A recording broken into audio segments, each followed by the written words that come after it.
хуулийн дагуу гүйцэтгэх аудитын сэдвийн тэр 13, 14 дугаар ажлууд нэг ажлууд биш юм уу? Би бас ойлгосонгүй.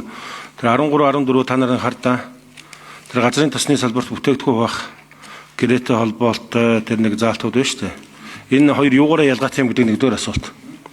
За хоёрдугаарт нь бодвол яг хөө энэ нөгөө газрын тосны үйлдвэр орох гэж байгаатай холбоотойгоор хөрөнгө оруулалт газрын тосны хэмжээ одоо борлуулалт энэ бүгдийг л үзэх гэж байгаа юм болов. Тэрнээс уг нь хувийн байгууллагууд одоо төрийн аудитаас энэ рүү орж байгаа шалтгаан юу юм бол гэдэг хоёр дахь асуулт. За гуравт нь үүнтэй холбоотойгоор одоо нөгөө үлгэр домог болж байгаа нөгөө 10 жил болж байгаа 27 онд орно гэдэг байгаа шүү дээ. 17 оноос хойш нөгөө алдартай газрын тосны үйлдвэртэй холбоотой харин тэнд үйл ажиллагаатай холбоотой харин хийх байсан юм биш үү?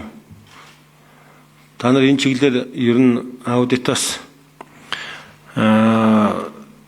ер нь энэ аудит энэ чиглэлээр орсон уу? Манай Дорногов аймагт явагдаж байгаа тэр газрын тосны үйлдвэрт дээр яг хөө тэр удирдах байгаа хүн сайн газрын тосны сайн мэрэгчлэн байх л да.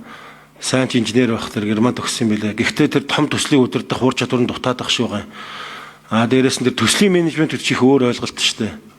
Тэнд бол одоо яг ажил яаж явж байгааг яг сүүлийн үед нэг арай л гайг бол болж байна. Гэтэл ер нь 17 туу цаачснаас хойш одоо ингээд 2 жилийн дараа 10 жил боллоо шүү дээ. Энэ чиглэлээр юу бодож байна вэ гэж аудит. За хоёр дахь нь шинэ хоршоо хөтөлбөр.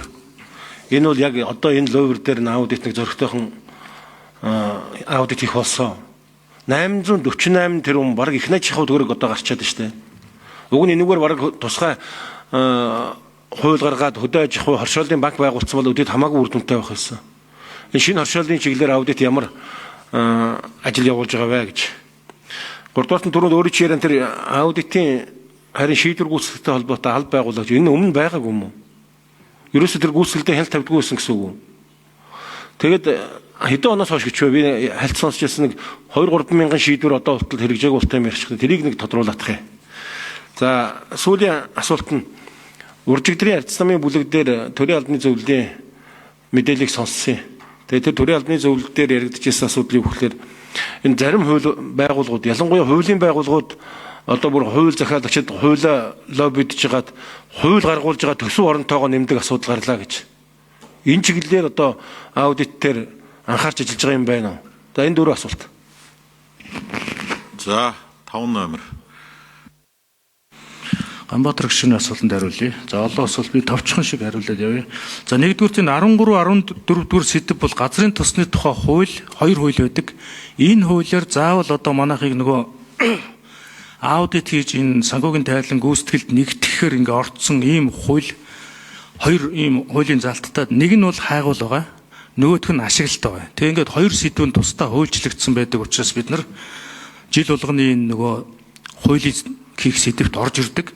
Энэ бол хувийн байгууллагад хийн гэхээс илүү хууль дээр заагдсан байдаг нөгөө зардлуудтай холбоотой асуудал бол одоо үнэлж дүгнэлж ингэж орж ирдэг. Одоо ч бид нар тэндээ хийгээд сэдвүүд явж байгаа.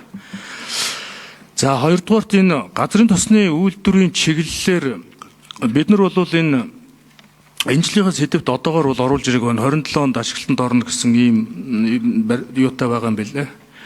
За ер нь бол газрын тосны үйлдвэр гэдгээ төрийн өмчт компани гэдгээрээ бол нөгөө санхүү нь бол манай энэ нөгөө хуулиар хийгдэж байгаа завсрын болоод бүтэн жилийн аудитд бол орж байгаа. Гүйцэтгэл нийслэл талаас бол одоогоор бид нар төлөвлөөг байна. Ер нь бол бид нар энэ жил нөгөө урьдчилсан аудитыг бол зөвхөн туулын урдны замдаар оруулжсэн. Цаашдаа бол энэ дээр бид нар хийх сэдв талдаа бол анхаарах бололцоотой. За шинэ хоршоон дээр бол бид нар энэ жилдээ сэдв сонгож орж ирээгүй.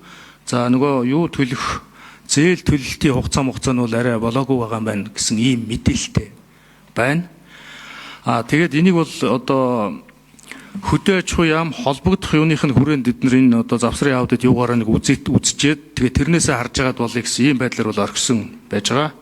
За аудитын шийдвэрийн хэрэгжилтийн газар бол өмнө нь байгаагүй. Тэгээд энэ жил бол тусгайлж гаргаж ирээд бид нар бүр 12 оноос хойш бүх шийдвэрүүдийг нэгтгэж жагаад биелсэн биелээгүйгээр сая ялгаж заагалахад 3000 орчим ийм шийдвэр үлдсэн байна лээ. Тэгээ энэ нь бол төлбөрийн акт зөвлөмж албан шаардлага, сахилгын шийтгэл, гэмт хэрэг гэсэн ийм гэмт хэргийн чанартай гэсэн ийм 5 байдлаар бид нар одоо багцлж датагаа эцсийн байдлаар цэвэрлж яваад одоо энэний хэрэгжилт рүү бид нар онцгойлон анхаарч ингэж ажиллаж байгаа гэж болно. Олон шалтгаанууд байгаа. Бид нар төсвийн байнгын орон дээр энийгээ дэлгэрэнгүй танилцуулнаа. За хуулийн байгууллагууд ингээд хууль гаргаж байгаа асуудал шийддэг гэдэг энэ дээр одоогоор бид нар бол ямар нэг юм танд мэдээлэл өгч одоо чадхааргүй байна.